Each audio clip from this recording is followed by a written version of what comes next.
Mi suegra me daba comida todos los días, hasta que descubrí que quería matarme para que su hijo volviera con su ex, y yo embarazada. Hola Reddit, tengo 28 años y llevo 2 años casada con Nicolás, que tiene 31. Necesito desahogarme porque todavía estoy tratando de procesar todo lo que pasó, y me vendría bien escuchar una opinión externa sobre esta situación.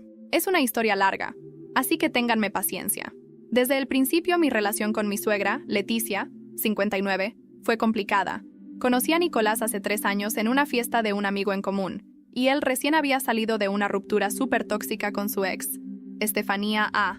Nicolás la había cachado poniéndole el cuerno con su jefe. Le había querido dar una sorpresa en el trabajo, llevándole su comida favorita a la hora de la comida, y se topó con ella besándose con el jefe, en el coche, en el estacionamiento. Nicolás quedó devastado y le costó meses superar esa traición. Estefanía hizo de todo para recuperarlo. Se aparecía en su trabajo llorando. Le mandaba mensajes larguísimos pidiéndole perdón. Hasta sus amigas trataron de convencerlo de que había sido un error de una sola vez. Pero Nicolás ya había tomado su decisión. Dijo que nunca más iba a poder confiar en ella y la bloqueó por todos lados. Fue ahí cuando entré yo. Empezamos a salir después de conocernos en esa fiesta y todo fluyó. Nicolás todavía estaba sanando, pero siempre fue muy sincero conmigo sobre su pasado y cómo se sentía. Nos lo tomamos con calma, y al año ya estábamos casados. Desde el primer día, Leticia dejó clarísimo que no le caía bien. Lo noté en la primera cena familiar, cuando Nicolás me presentó con sus papás. Durante toda la cena, Leticia no dejaba de hablar de Estefanía, que si cocinaba riquísimo, que si organizaba las reuniones familiares. Nicolás intentaba cambiar de tema, pero ella siempre regresaba al mismo punto. Con el tiempo, la cosa fue empeorando. Me comparaba con Estefanía cada rato, haciendo comentarios bien pesados sobre cómo ella era mejor en todo. Cocina, limpieza, organización, en fin, todo. Nicolás se daba cuenta y siempre me defendía, pidiéndole a su mamá que parara con las comparaciones. Pero Leticia se hacía la ofendida. Decía que solo estaba bromeando o que yo era demasiado sensible. Después supe por Mariana, la hermana de Nicolás, 34, por qué Leticia era tan pesada conmigo. Resulta que ella siempre había visto a Estefanía como la nuera ideal. Conocía a su familia desde hacía años y ya se había hecho toda una idea del futuro de Nicolás con ella. Y aunque supo de la infidelidad, Leticia seguía defendiendo a Estefanía. Decía que todos cometemos errores y que Nicolás debía perdonarla. Cuando Estefanía fue a llorar a su casa después del truene, Leticia la consoló por horas y le dijo que esperara, que su hijo seguro iba a calmarse y regresar con ella. Cuando Nicolás le dijo que nos íbamos a casar, Leticia dejó de hablarle por 2 semanas. Solo aceptó ir a la boda porque don Rogelio, el papá de Nicolás, 62, intervino. Y el día de la boda, Leticia ni una sonrisa soltó. Cuando le preguntaban por qué tenía esa cara en la boda de su único hijo, se inventaba que le dolía la cabeza o que estaba cansada. Ni siquiera quería salir en las fotos familiares. Salió solo porque don Rogelio la obligó. Después de casarnos, nos fuimos a vivir con sus papás, ya que Nicolás ayuda a administrar el restaurante familiar, una cadena local muy exitosa que fundó su abuelo. A pesar del carácter de Leticia, yo hacía todo lo posible por mantener la paz. Ayudaba en la casa, participaba en todo lo familiar, e incluso aprendí a cocinar los platillos favoritos de Nicolás con don Rogelio, que siempre fue un amor conmigo. Él siempre le decía a Leticia que me tratara mejor, que lo que importaba era que su hijo estaba feliz. Durante esos 2 años, Leticia siguió con su misma actitud pasivo-agresiva. Se olvidaba de invitarme a las reuniones familiares, pero sí se acordaba de invitar hasta a los primos lejanos. Cocinaba lo que más le gustaba a Nicolás, pero casualmente se le olvidaba que yo soy alérgica a los mariscos. Así que o no comía, o tenía que hacerme algo por mi cuenta. Y cuando hablábamos en grupo, me interrumpía o me ignoraba como si yo ni estuviera. Hace 6 semanas me enteré de que estaba embarazada. Nicolás estaba que no cabía de la emoción por convertirse en papá. Hasta Leticia parecía haber cambiado de actitud. Cuando dimos la noticia del embarazo durante una cena familiar, empezó a ser más amable conmigo, preguntando cómo me sentía, trayéndome snacks saludables. Hasta se ofreció a ayudar a armar el cuarto del bebé. Pensé que, por fin, la noticia del bebé la había hecho aceptarme como parte de la familia. La semana pasada hicimos un baby shower en casa. Vinieron muchísimos amigos y parientes, todos con regalitos hermosos para nuestro hijo. El ambiente estaba súper alegre, todos compartiendo consejos de crianza, jugando, riéndose. Hasta Leticia parecía estar pasándola bien. Ayudó con la decoración, acomodó la comida, se veía involucrada. Pero con el paso del tiempo, noté que se fue quedando callada, como distante. sobre todo cuando la gente me elogiaba o me tocaba la panza. Casi no dijo nada cuando mi mamá dio un discurso súper emotivo sobre lo que sentía al convertirse en abuela. Se le notaba incómoda, pero yo prefería hacerme la que no veía. Al día siguiente empecé a sentirme fatal. Unas cólicas fuertísimas, mareos, y la cosa iba empeorando. Nicolás me llevó corriendo a urgencias cuando empecé a tener dificultad para respirar. En el hospital me hicieron varios estudios y los doctores descubrieron que mis vitaminas prenatales habían sido adulteradas. Alguien las había cambiado por otras pastillas que pudieron haber sido letales tanto para mí como para el bebé. El doctor dijo que tuve suerte de que Nicolás me llevara a tiempo. Si se hubiera tardado un poco más, tal vez no lo contábamos. Me dejaron internada una semana, bajo observación. En ese tiempo, muchos familiares vinieron a visitarme, incluida Leticia. Llegó toda preocupada, con flores, y se quedó horas platicando conmigo, diciendo lo mucho que le angustiaba todo. Pero había algo en su manera de actuar que no me cuadraba. No sé explicar bien qué era, pero se sentía forzado. Había algo que simplemente no cerraba. Yo sé que alguien hizo eso a propósito. Quiso hacerme daño, hacerme perder a mi hijo, pero no tengo ninguna prueba, y eso me tiene aterrada. No dejo de pensar quién me puede odiar tanto como para llegar a hacer algo así.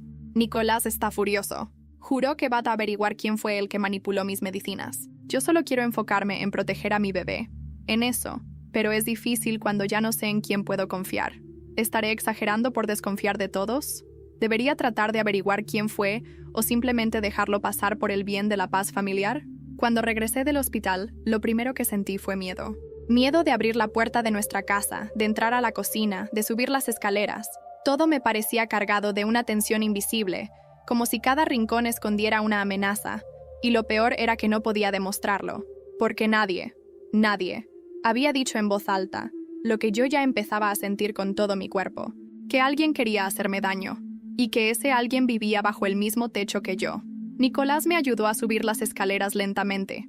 Yo estaba débil, pero el susto era lo que más me tenía agotada. Al entrar a nuestro cuarto, lo primero que hice fue mirar la mesita de noche. Ahí seguía el frasco de mis vitaminas prenatales, cerrado, intacto, como si nada hubiera pasado, pero algo me dijo que no era el mismo.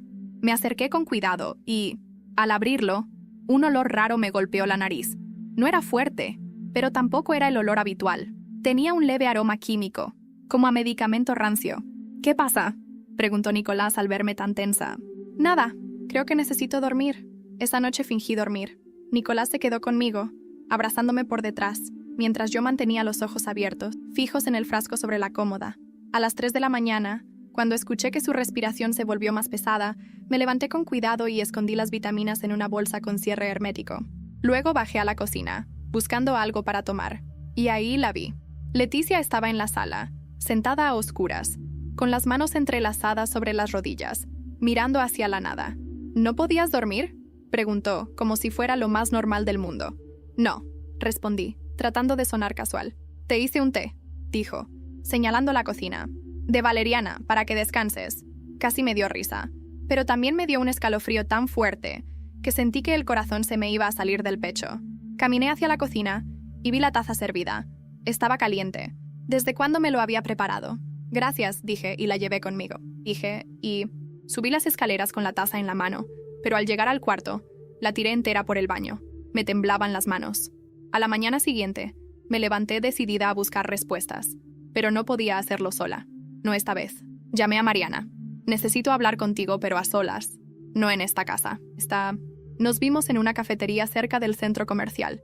Yo apenas me senté cuando ella ya tenía los ojos llenos de lágrimas.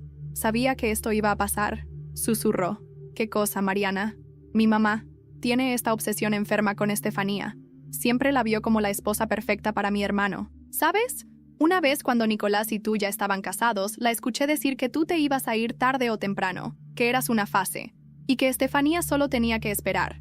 Lo dijo en la cocina, mientras preparaba una sopa. ¿Esperar? ¿Para qué? ¿Para que yo desapareciera? Mariana bajó la mirada.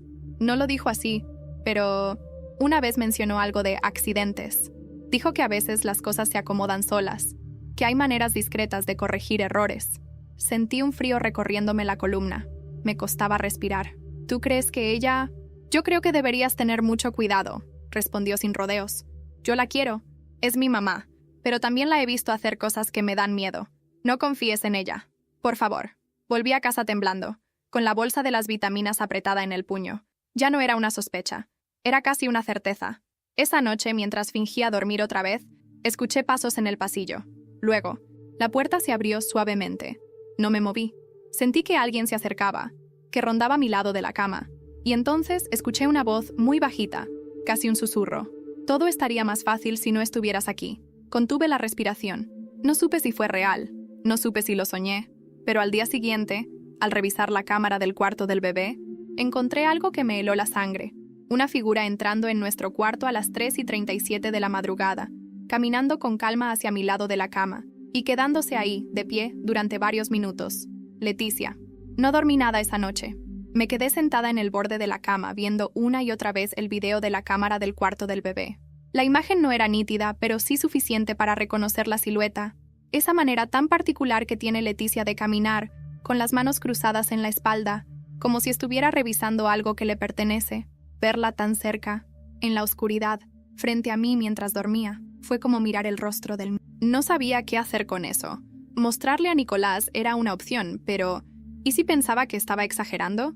¿Y si creía que estaba paranoica por el embarazo y lo del hospital? Pasé el día en silencio. Leticia me ofrecía todo con esa amabilidad que me revolvía el estómago, que si un licuado de fresa con avena, que si me quería ayudar a doblar la ropa del bebé, que si quería acompañarla al mercado a caminar un ratito. No acepté nada. Me encerré en el cuarto diciendo que me dolía la cabeza. A eso de las 5 de la tarde, escuché la voz de don Rogelio hablando fuerte por teléfono desde su oficina. No es normal. ¡Leticia! ¡No lo es! ¿Qué estás haciendo? Me acerqué a la puerta entreabierta y lo vi dándole la espalda a su escritorio, con el celular en mano. Parecía frustrado, incluso desesperado. No voy a encubrirte esta vez. Ya no eres la misma, Leticia, y no pienso ser cómplice de esto, dijo y colgó. Me escondí antes de que saliera. Esa noche, cuando Nicolás llegó del restaurante, le pedí que habláramos a solas. Le mostré el video.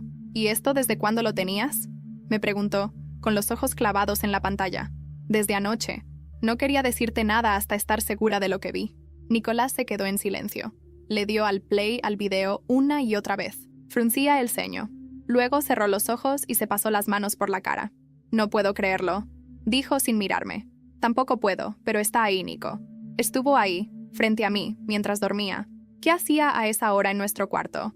No lo sé, repitió, como si buscara alguna excusa. Entonces se levantó y salió del cuarto.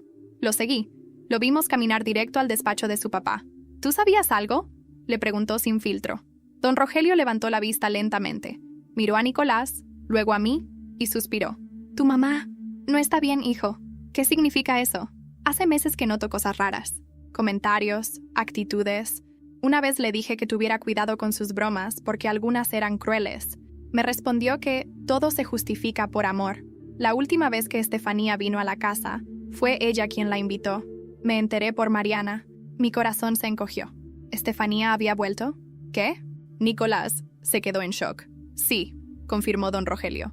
Vino a platicar con Leticia. Supuestamente querían cerrar ciclos, pero yo escuché parte de la conversación. Hablaban de ti, de tu matrimonio, y mencionaron al bebé. ¿Qué dijeron del bebé?, pregunté con un nudo en la garganta. Leticia dijo que ese bebé solo vino a complicar las cosas. Y Estefanía respondió algo como, entonces habrá que simplificar. Sentí que me faltaba el aire. Nicolás se llevó una mano al pecho. Nadie decía nada más. Al día siguiente decidí salir de casa. Fui a la farmacia donde siempre compraba mis vitaminas. Me atendió el mismo joven de siempre, Carlos, un chico amable, de unos 20 y tantos. ¿Recuerdas si alguien más vino a comprar con mi receta? Carlos me miró raro. ¿Hace cuánto? Más o menos hace un mes. Pensó por un momento. De hecho, sí. Vino una señora mayor. Tenía tus datos, pero no eras tú. Pensé que era tu mamá. ¿Tienes cámaras? ¿Puedo verlas? Puedo pedírselas al encargado. Dame tu número y te aviso si consigo el video. Le agradecí 1000 veces. Salí temblando de la farmacia. Esa noche, al volver a casa, encontré algo extraño en la cocina. Leticia estaba moliendo algo en el molcajete, con una expresión rígida. Al verme, se sobresaltó y tapó todo con un trapo. ¿Qué haces?, le pregunté, intentando sonar normal. Un remedio para el insomnio, dijo sin mirarme. Para ti. Subí a mi cuarto y le dije a Nicolás que no me sentía segura. Me abrazó fuerte. No vamos a quedarnos mucho más aquí. te lo prometo. Esa madrugada me desperté con una notificación de WhatsApp. Era de Carlos, el chico de la farmacia. Ya tengo el video, no vas a creer quién fue. No dormí nada esa noche. Me quedé con el celular en la mano, leyendo y releyendo ese mensaje. No vas a creer quién fue. Sentía el corazón en la garganta. Lo primero que pensé fue, ¿y si no fue Leticia? ¿Y si fue Estefanía? ¿Y si fue alguien más? A las 8 en punto de la mañana, ya estaba esperando frente a la farmacia. Carlos llegó unos minutos después, con cara de susto. Me hizo pasar por la puerta lateral, hacia una pequeña oficina, donde estaba el equipo de grabación. Puso el video. No tardó ni 10 segundos en aparecer en pantalla la imagen, y ahí estaba ella, Leticia, con una bolsa en la mano, muy segura, entregando la receta y hablando con el encargado. Llevaba el cabello recogido, lentes oscuros, pero era ella. Hasta firmó con mi nombre. Carlos me miró, esperando una reacción. No podía hablar, solo sentí cómo me ardían los ojos. ¿Cómo podía haber llegado tan lejos? ¿Puedo quedarme con una copia? Le pregunté, con la voz quebrada. Claro, ya la tengo en una USB. Solo, ten cuidado, ¿sí? Le agradecí de todo corazón y me fui directo a casa. Nicolás estaba en el restaurante, y por primera vez me alegré de que no estuviera. No sabía qué iba a hacer, pero tenía que pensar rápido. Subí al cuarto, y mientras trataba de calmarme, escuché una conversación en la planta baja. Bajé en silencio, y me escondí detrás de la pared del comedor. Era Leticia, hablando por teléfono. Claro que no sospecha nada, Estefanía. Te dije que iba a suavizarla. Ya hasta me acepta el té sin preguntar. Pausa. No le dije nada a Nicolás. Él sigue en su nube, pero en cuanto pase lo que tiene que pasar, todo va a regresar a su lugar. Vas a ver. Me temblaban las rodillas. El corazón me latía en los oídos. Salí de ahí en silencio. Subí corriendo. Y vomité. Me temblaba todo el cuerpo. Era como si la realidad se hubiera quebrado. Leticia y Estefanía, ¿juntas? ¿Aliadas? No solo era un desprecio pasivo. No, era una conspiración. Llamé a Mariana. Necesito verte. Es urgente. Nos encontramos en su coche, estacionado a 2 cuadras de la casa. Le mostré el video. Le conté todo lo que escuché. No puede ser, repitió Mariana, tapándose la boca. Lo es. Ella está detrás de todo. Quería hacerme perder al bebé. No sé si para dañarme a mí o para obligar a Nicolás a regresar con Estefanía. O ambas. Mariana se quedó en silencio. Luego me miró con una mezcla de miedo y determinación. Yo, tengo algo que decirte, pero no sé cómo vas a reaccionar. Dímelo. Hace 2 semanas Estefanía fue a la casa. Estabas en el hospital. Mi mamá le dijo que esperara a que tú te debilitaras. Que en cuanto salieras, ella se iba a encargar de todo. Y me pidió que no te dijera nada. Me juró que era solo una manera de proteger a la familia. ¿Proteger? Me reí sin humor. ¿Así protege? ¿Envenenando? Lo sé. Y me siento una mierda por no haberte dicho antes. Pero no sabía qué hacer. Tenía miedo. ¿Dónde vive Estefanía ahora? Se mudó a Querétaro, pero viene los fines de semana. Dice que sigue amando a Nicolás, que está segura de que él la sigue amando a ella también. Sentí una punzada en el pecho. No de celos, de asco. Volví a casa y no dije ni una palabra. Nicolás llegó poco después. Yo ya tenía el USB guardado en mi bolsillo. ¿Cómo te sientes?, me preguntó, besándome la frente. Mejor, mentí. ¿Podemos ver una película esta noche? Él sonrió y asintió. Pero mi cabeza no estaba en la película. Pensaba en todo lo que tenía que hacer. Esa noche me quedé despierta, y a las 3 de la mañana escuché pasos otra vez. Esta vez me armé de valor. Me levanté en silencio y me asomé por la puerta. Y la vi. Leticia, de nuevo, en la cocina, revolviendo algo en el molcajete. Me acerqué sin hacer ruido. Me quedé en la entrada, mirándola. ¿Para quién es eso, Leticia? Ella dio un brinco, casi tirando el recipiente. ¡Ay, me asustaste! Es solo un té. Para ti. Para relajarte. ¿Relajarme? ¿O dormirme para siempre? Leticia me miró, por primera vez, sin disimular, y me dijo algo que me dejó helada. Tú no sabes de lo que soy capaz. Muchacha. No dormí nada. Me quedé sentada en la cama, mirando fijamente la puerta del cuarto, temiendo que en cualquier momento se volviera a abrir. Nicolás dormía profundamente. Yo no entendía cómo podía descansar sabiendo todo lo que había pasado en tan pocos días. O quizás no lo sabía todo, aún. A las 7 de la mañana, fui a la cocina y revisé lo que Leticia había dejado preparado la noche anterior. Todavía estaba en la estufa, cubierto con un paño. Olía a hierbas. Pero había algo más. Ese mismo olor raro que sentí en las vitaminas adulteradas. Tomé un poco del líquido con una jeringa limpia que tenía guardada para las tomas del bebé y lo guardé en una bolsita hermética junto con la USB del video. No sabía aún qué iba a hacer con eso, pero necesitaba pruebas reales. Esa tarde, esperé a que Leticia saliera para hacer compras y busqué en su cuarto. Me sentía sucia, invasiva, pero también desesperada. Y fue ahí donde encontré algo que me dejó sin aliento. En el fondo de un cajón, dentro de una caja de madera, había una foto de Nicolás y Estefanía, sonriendo en la playa, abrazados. Pero lo peor no era la foto, era lo que había detrás. Una nota escrita a mano, en tinta azul. Reconocí la letra al instante. Volveremos a estar juntos, lo prometo, solo ten paciencia. La otra no durará mucho. Se me cayeron las manos. Sentí que el piso se movía. Me senté en la cama de Leticia, temblando, y me obligué a no llorar, porque ya no era solo paranoia. Era un plan, una promesa. Esa noche le mostré la nota a Nicolás. ¿Reconoces esta letra? La leyó en silencio. No dijo nada durante varios segundos. Luego, como si algo se quebrara en su interior, respondió. Sí, es la letra de Estefanía. ¿Todavía la quieres? ¿Qué? Claro que no. ¿De dónde sacas eso? Porque mientras tú y yo estamos aquí intentando construir una familia, tu mamá y tu ex se están escribiendo promesas de amor en cajitas escondidas. ¿Eso te parece normal?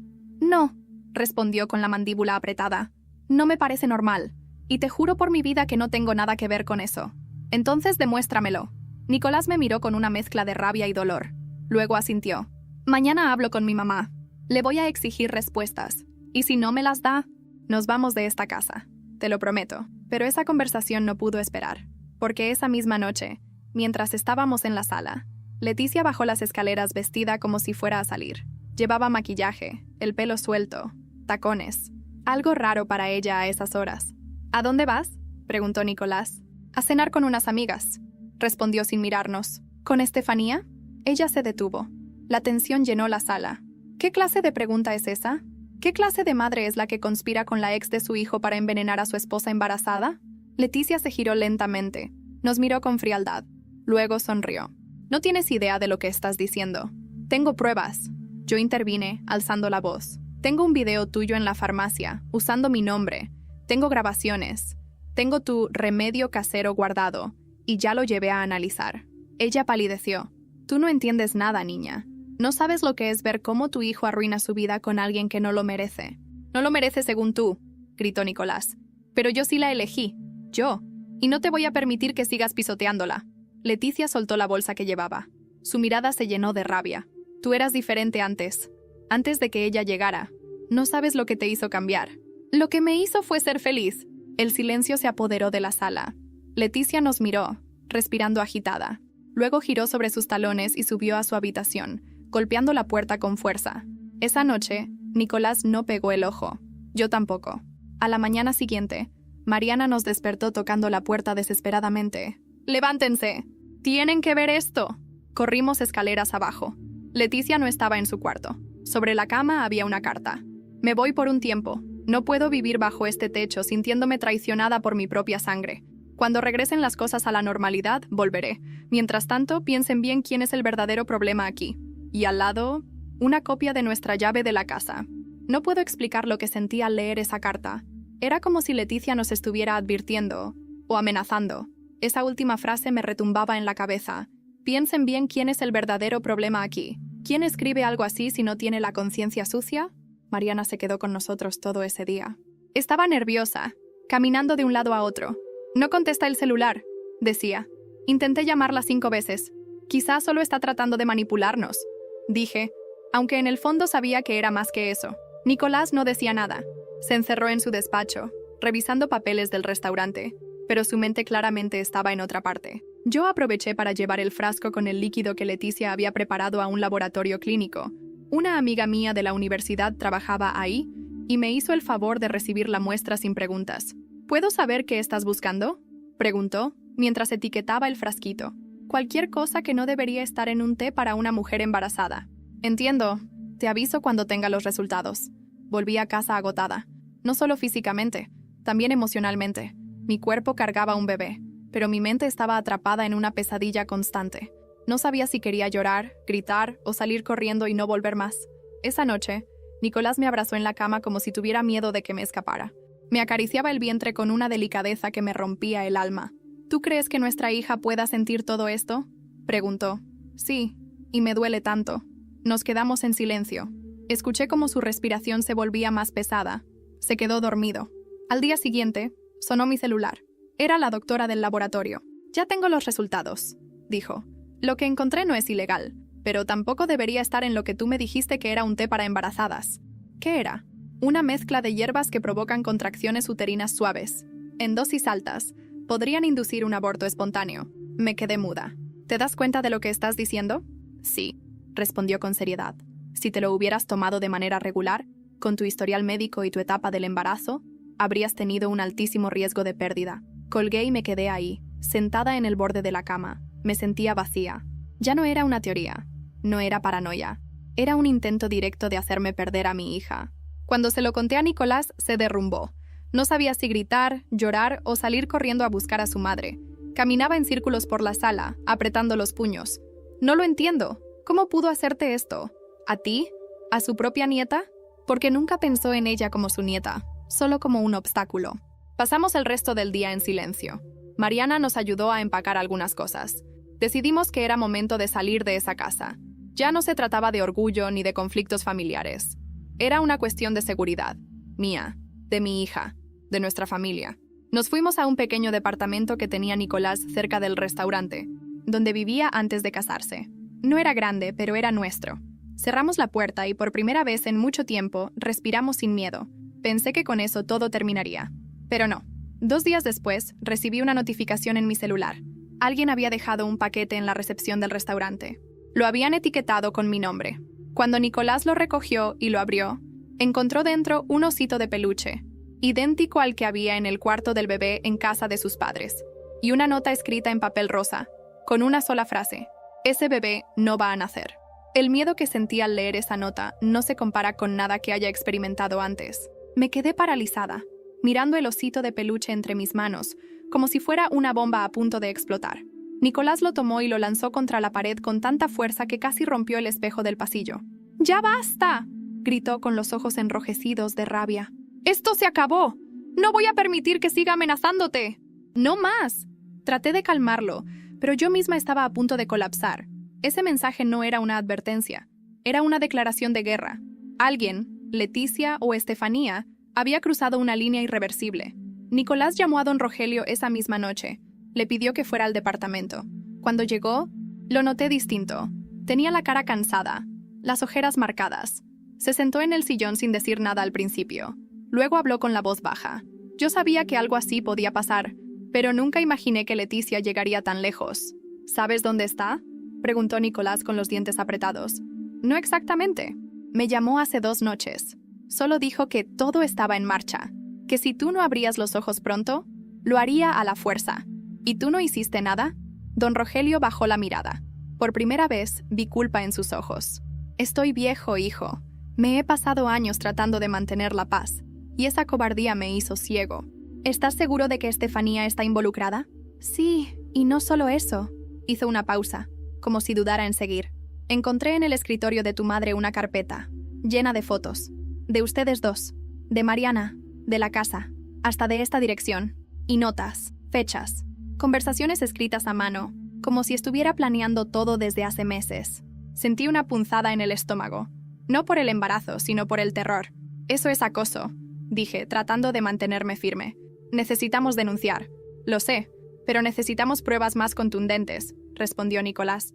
Fotos, grabaciones, algo que vincule directamente a Estefanía. Fue entonces cuando recordé algo. ¿Y si usamos su propio ego en su contra? Nicolás y don Rogelio me miraron confundidos. Ella cree que ganó, cree que me asustó. ¿Y si le hacemos creer que funcionó? Que estamos separados, que yo me fui. ¿Qué estás proponiendo?, preguntó don Rogelio. Una trampa. Durante los días siguientes, dejamos correr el rumor. Mariana le contó a una prima, que se lo dijo a otra tía, que supuestamente yo me había ido a casa de mis padres, con la intención de no volver, que Nicolás estaba solo, deprimido, que la relación se había quebrado. No pasó ni una semana antes de que lo inevitable ocurriera. Estefanía apareció en el restaurante. Sí, tuvo la cara, el descaro, la osadía de caminar como si nada, como si no hubiera pasado nada, como si no estuviera tratando de destruir mi vida. Nicolás me llamó en cuanto la vio. «Está aquí», me susurró por teléfono. «Justo como dijiste, me pidió hablar a solas. Pidió... ¿Estás lista?» «Más que nunca», respondí, apretando con fuerza la grabadora en mi bolsillo. Lo seguimos todo al pie de la letra. Don Rogelio instaló una pequeña cámara en la oficina privada del restaurante. Nicolás le dijo a Estefanía que estaba confundido, que necesitaba cerrar ciclos. Ella calló sin pensarlo. «Yo sabía que ibas a volver», le dijo con una voz que me revolvió el estómago desde la pantalla. «Ella no es como tú. No te entiende. No te merece. ¿Y tú crees que hacerle daño a alguien inocente era la forma de volver a entrar en mi vida?» Estefanía se tensó. Nicolás mantuvo la calma. «Yo solo ayudé. La idea fue de tu mamá». «¿Ayudaste cómo?» «Le llevé las cápsulas. Ella no tenía acceso. Yo sí. Fue solo una vez, y ni siquiera le hizo daño. Pero necesitábamos que ella se sintiera débil, que se alejara». La grabación seguía. «¿Y si el bebé moría?» «Entonces todo sería más sencillo», respondió Estefanía con una sonrisa. «Sería una lástima, pero tú y yo podríamos empezar de nuevo. Aún estás a tiempo». No pude seguir escuchando. Apagué la grabación. Lloré. Lloré con rabia, con asco, con alivio, porque al fin tenía lo que necesitaba. Una confesión, una prueba, y una razón para no tener piedad. Nunca imaginé que llorar de rabia me daría tanta claridad. Mientras veía a Estefanía decir que la muerte de mi hija sería una lástima, algo dentro de mí se rompió. Algo que había estado luchando por mantenerse en pie durante todo este tiempo. La esperanza de que todo fuera un malentendido. De que Leticia, en el fondo, solo era una suegra difícil. Pero no. Eran dos mujeres adultas, frías, conscientes de lo que hacían, y estaban dispuestas a pasar por encima de mi vida y de la de mi hija para satisfacer sus propios caprichos. Me sequé las lágrimas, agarré el celular con la grabación y me miré en el espejo. Lo que vi ya no era una mujer aterrada, era una madre. Una que no pensaba quedarse de brazos cruzados. «Vamos a la policía», le dije a Nicolás esa misma noche. Él me miró con duda. «¿Estás segura? No tengo otra opción. Si no las detenemos ahora, ¿qué sigue? ¿Esperar a que aparezcan afuera del hospital cuando esté dando a luz?» Don Rogelio se ofreció a acompañarnos. Sabía que su presencia podía ser útil, y que además le debía algo a su nieta. Mariana también quiso venir. Nos subimos al coche sin hablar mucho. El ambiente era denso, pesado, pero cargado de determinación. En la delegación nos atendió una mujer joven, la oficial Laura Rivas. Me hizo sentir escuchada desde el primer segundo. Le mostré la grabación, el video de la farmacia, la carta de Leticia, el análisis del té. Documentó todo, pidió copias, declaró con seriedad. «Esto no es poca cosa», nos dijo, mirando a Nicolás con firmeza. «Aquí hay tentativa de homicidio. Y no solo contra usted, señora, también contra una menor por nacer». «¿Qué va a pasar ahora?», pregunté. «Vamos a abrir una carpeta de investigación. Si la juez lo aprueba, en menos de 48 horas emitiremos una orden de restricción contra ambas. Y después procederemos con las detenciones si se confirma el vínculo entre ellas. Con lo que tienen aquí, tienen buen camino recorrido».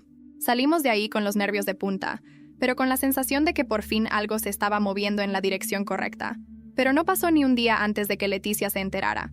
Nos despertó una llamada de Don Rogelio a las 6 de la mañana. Su voz temblaba. Leticia se enteró de la denuncia. Alguien en la familia habló de más. «Está fuera de control». «¿Dónde está?» «Se fue». Me dejó un mensaje diciendo que no piensa dejar que le destruyan la vida por una cualquiera. Esa frase me heló. Nicolás estaba furioso. No podía ni hablar. Tomó las llaves y se fue directo al restaurante.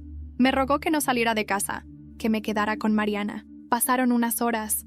Yo estaba sola, pensando en todo, acariciándome la panza, hablándole bajito a mi hija. «Ya casi estás aquí, mi amor. Te prometo que te voy a proteger como una leona.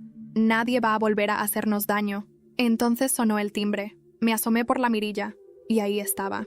Leticia, con la cara desencajada, ojeras profundas, el cabello desordenado. Sostenía una bolsa de papel con una mano, y con la otra, golpeaba la puerta. «¡Ábreme! ¡Solo quiero hablar! ¡Por favor!».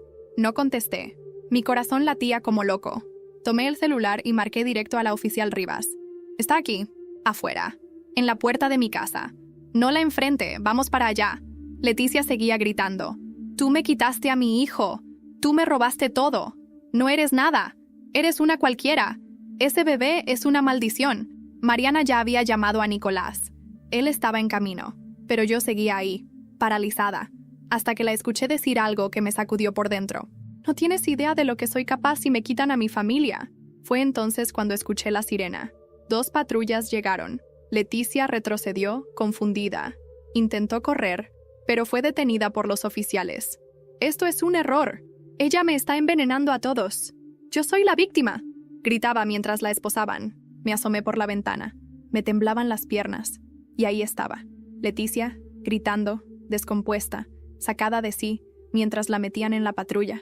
En su bolsa de papel, según informaron más tarde, encontraron una mezcla de tranquilizantes, hojas de ruda y algo que parecía valeriana, pero también encontraron algo más. Un sobre, con fotos mías, tomadas a escondidas, dentro de mi propia casa. La noche después de la detención de Leticia fue la más extraña de mi vida. No sentí alivio, no sentí victoria, sentí vacío, como si todo lo que había soportado hasta ahora apenas fuera el comienzo, como si lo peor estuviera esperando agazapado detrás de la siguiente esquina. Nicolás llegó a casa con el rostro desencajado. Me abrazó con fuerza y no dijo una sola palabra durante minutos. Luego me susurró al oído. Ella ya no puede hacernos daño, pero yo no estaba tan segura.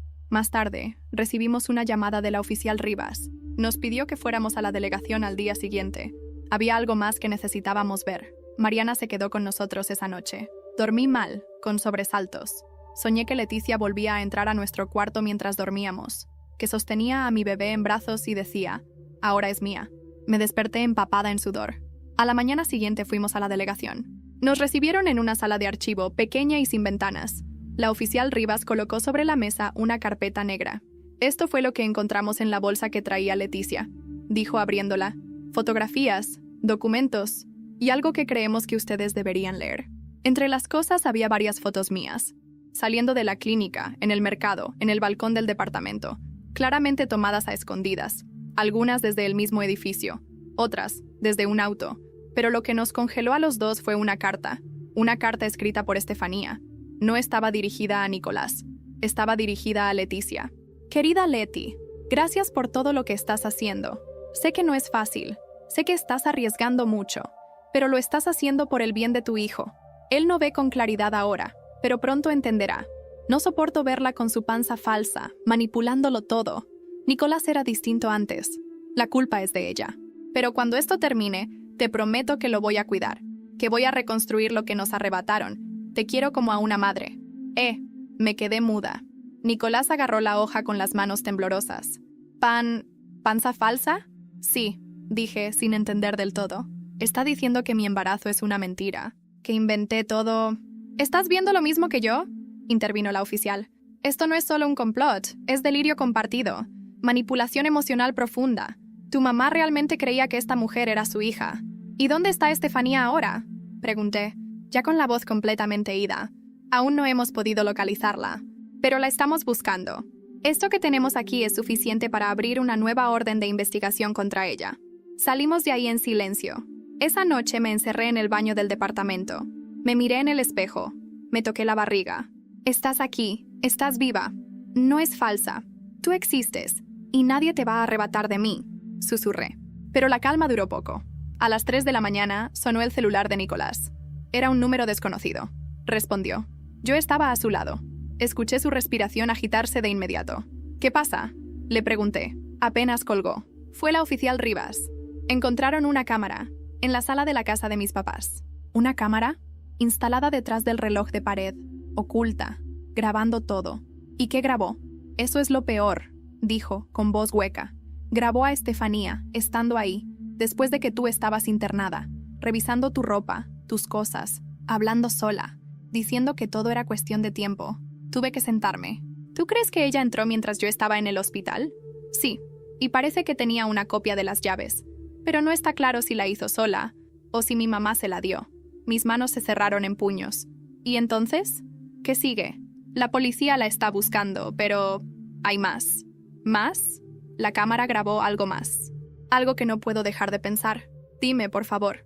Grabó a mi mamá y a Estefanía, entrando juntas a nuestro cuarto, 3 días antes de que tú rompieras fuente. Me faltó el aire. No por miedo, por rabia, porque ya no eran teorías, eran hechos, y no iba a dejar que quedaran impunes. Hay un momento en la vida donde el miedo se transforma en algo más, no en valentía, en furia, furia silenciosa, esa que no se grita, que no se desborda, pero que arde por dentro y quema todo a su paso. Eso sentí al escuchar que Leticia y Estefanía habían estado en nuestro cuarto, que habían tocado mis cosas, que caminaron por el lugar donde yo dormía, embarazada, indefensa. Lo que antes era dolor se convirtió en una necesidad. Terminar con esto de una vez por todas. La policía ya tenía una orden de arresto para Estefanía, pero aún no la habían encontrado. Mariana, en un acto de lealtad que nunca voy a olvidar, decidió hacer algo arriesgado. Voy a llamarla. Le voy a decir que Nicolás está mal, que no ha dormido, que la necesita, que venga. ¿Estás segura?, le pregunté. No quiero ponerte en peligro. Yo también quiero que esto se termine, y sé que vendrá. Siempre lo hace cuando cree que tiene ventaja. La llamada duró apenas 2 minutos. Estefanía respondió de inmediato. Dijo que iría a ver cómo estaba todo, que necesitaba cerrar ciclos. Su voz, según Mariana, sonaba tranquila, demasiado tranquila. Esa tarde, la policía montó vigilancia alrededor del restaurante, la casa de los padres de Nicolás y nuestro departamento. Estábamos sentados en silencio cuando el celular de Nicolás sonó. Era la oficial Rivas. «Ya está aquí. Entró al restaurante hace 5 minutos. Vamos a proceder». No me contuve. Le pedí a Nicolás que me llevara.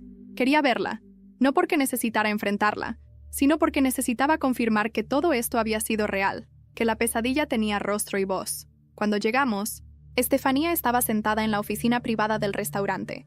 Sonreía, cruzaba las piernas como si estuviera en una cita. Tenía el cabello perfectamente peinado, los labios pintados de rojo, como si nada. «¿Tú?», dijo al verme. «Qué gusto verte. ¿Ya se te pasó el show?». No contesté, solo la miré, y por primera vez noté algo que no había visto antes. Vacío. «¿De verdad creíste que ibas a ganar?», continuó. «¿Que con una barriga ibas a quitarme todo lo que es mío? Nicolás no es tuyo. Nunca lo fue. No seas ingenua», se rió. «Él me sigue amando. Solo está confundido. Y tú eres una distracción temporal. Yo soy su esposa. Soy la madre de su hija. ¿Y qué? Eso no te hace más que una incubadora con anillo». En ese momento, Nicolás entró. «No digas ni una palabra más», dijo con firmeza. Estefanía giró la cabeza hacia él y sonrió como si nada. «Amor, sé que estás enojado, pero podemos hablar, solo nosotros dos, como antes». «No hay antes. No hay nosotros. Lo que hiciste es monstruoso. Y lo vas a pagar». La sonrisa se borró. Su mirada cambió. «¿Me estás amenazando?». «No. Solo estoy diciendo lo que va a pasar». 2 oficiales entraron detrás de Nicolás. Le leyeron sus derechos. Estefanía gritó, pataleó, se burló, lloró, insultó. Pero la sacaron esposada, como a Leticia días antes. Cuando cerraron la puerta, me derrumbé. Mariana me sostuvo mientras Nicolás me abrazaba con fuerza. «Ya pasó», me decía. «Ya pasó». Pero no había pasado. Esa noche, mientras revisábamos las grabaciones entregadas por la policía, encontramos una que no habíamos visto antes. Era de Leticia, sentada sola en su habitación, frente a la cámara que sin saberlo estaba grabando. Hablaba en voz baja, como si le hablara a alguien invisible. «Ella no merece a mi hijo. No es como Estefanía. Esa niña no va a nacer. No me importa lo que tenga que hacer. Si tengo que cargar con eso toda la vida, lo haré. Pero no voy a dejar que destruya mi familia». Apreté los dientes. Mi hija no era una amenaza, era una promesa, y Leticia había jurado borrarla del mapa, pero no pudo. Y ahora, finalmente, todo el mundo lo sabía. Han pasado 5 meses desde que Leticia y Estefanía fueron arrestadas. 5 meses de audiencias, abogados, declaraciones, visitas al Ministerio Público, exámenes psicológicos, revisiones médicas, amenazas disfrazadas de disculpas. Y también, por primera vez en mucho tiempo, 5 meses de paz. El juicio fue más largo de lo que esperábamos, pero fue público, y todo salió a la luz. La grabación de Estefanía confesando su participación, las imágenes de Leticia en la farmacia usando mi receta, la carta que firmó, los resultados del laboratorio, el testimonio de Mariana, el del joven Carlos, las fotos escondidas en su bolsa, y sobre todo, la grabación donde Leticia decía, frente a la cámara, que estaba dispuesta a cargar con la muerte de una inocente si con eso recuperaba a su hijo. Ambas fueron condenadas por intento de homicidio y asociación delictuosa. No era una sentencia eterna, pero sí suficiente para alejarlas de nuestras vidas. Cuando escuché al juez dictar la resolución, no lloré, no grité, solo respiré hondo, tomé la mano de Nicolás y supe que lo habíamos logrado. Ese mismo día, entré en labor de parto. Fue un trabajo de más de 12 horas.